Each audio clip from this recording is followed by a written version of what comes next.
Kuno! Uy, ba't ako? Ba't siya eh? Ikaw yung naglalabas ng sama ng loob. Kuno! Uy! Kuno! Uy, ba't ako? Ba't siya eh? Ikaw yung naglalabas ng sama ng loob. Parang ikaw hindi ako.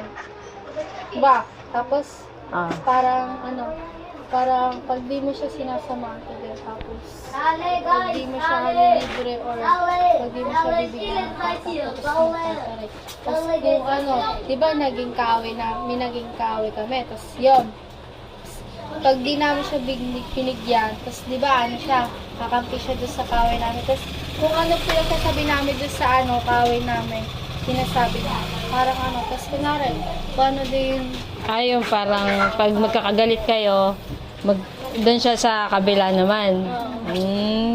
Ganun siya. sinisiraan din kami. Sa kabilang team naman siya pupunta. Tapos sasabihin niya yung mga pinag-usapan niyo. Kunyari, Eh di wag na kayong mag-share ng mga secrets niyo sa kanya. Hindi kasi matiis sa James. Yun na, yun ang pag-aralan mo. Kasi hindi lahat ng tao mapagkakatiwalaan mo. Wag mong isi-share masyado lahat. Para hindi, wala kang lalo na kilala mo na siya. Ganun. Mami, lang lagi na kami na lang kaya ng chinelas ko. Bye. Chinelas. Chinelas? Binibit-bit niya? Hindi, iba. Sa lugar niya. Oo, Sa yung sa bahay, yung kapatid ni basta ni Tapos di ba may wallet din si mama. Tapos biglang nawala yung sandaan ni mama. Kami lang tao doon. Ano ba ginawa niyo doon? Ba't nandun siya? Hindi, tomboy pa kasi ako nung Jen. Anong nandito pa kayo sa court? Grade 4. Nandito pa kayo sa court? Kami nandun na kami sa bahay na. Nakalipat na kayo? Naglipat kami noon, 2023, di ba? Tapos yun.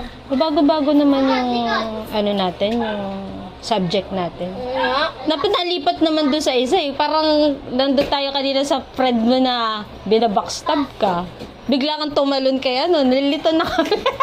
Wala na kasi ito kasi ba't wala nga alam? Bagay, okay na yan.